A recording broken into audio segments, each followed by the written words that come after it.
So here I'm showing off my instant messenger program that I did back in sophomore year, I believe. It's actually two applications, a server and a client. And the server is meant to work on your server computer, and it's going to route messages to the clients that connect to it. So first you want to set up what port it wants to listen on. Here I'm going to put 8000, and it gives you some little bits of information about who is currently who the server is, and then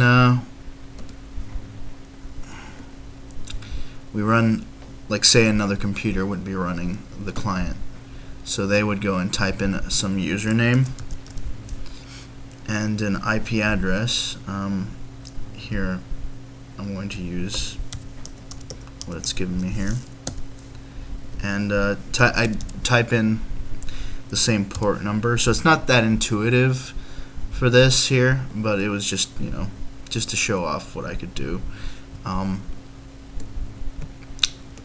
Obviously with an actual instant messenger, all this IP and port would be abstracted and hidden from the user, so that they wouldn't have to deal with any of this.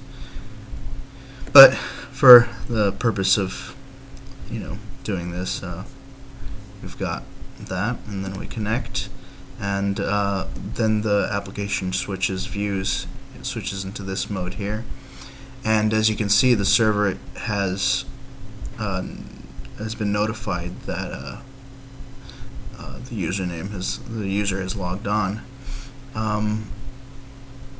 Someone somewhere else, maybe in Australia or so, would go and be running their version, and they would connect to the same IP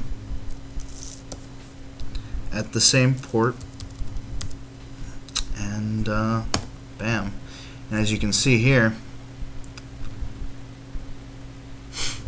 as soon as a user logs in, they're notified that, or not notified, but the user list changes, and the users know what other users are on. From here on out, if some user, for instance here's Wade's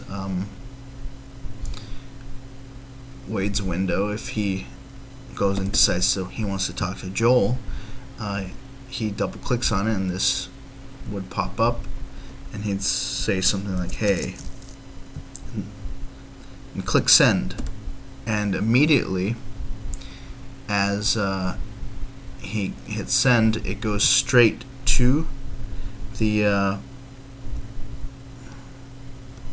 server.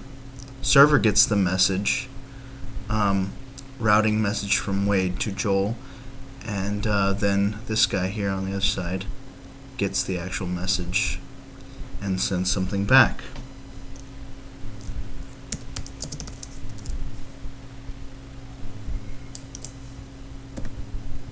And again, same thing happens. The server gets the message, knows who to route it to, and it comes over here. And so on and so forth. If somebody disconnects, like so, the server gets the message and sends the message to the to Wade here, or no, I'm sorry, to Joel here, and locks the window. So make sure that he can't send something to a user that's no longer on. And that's how that works.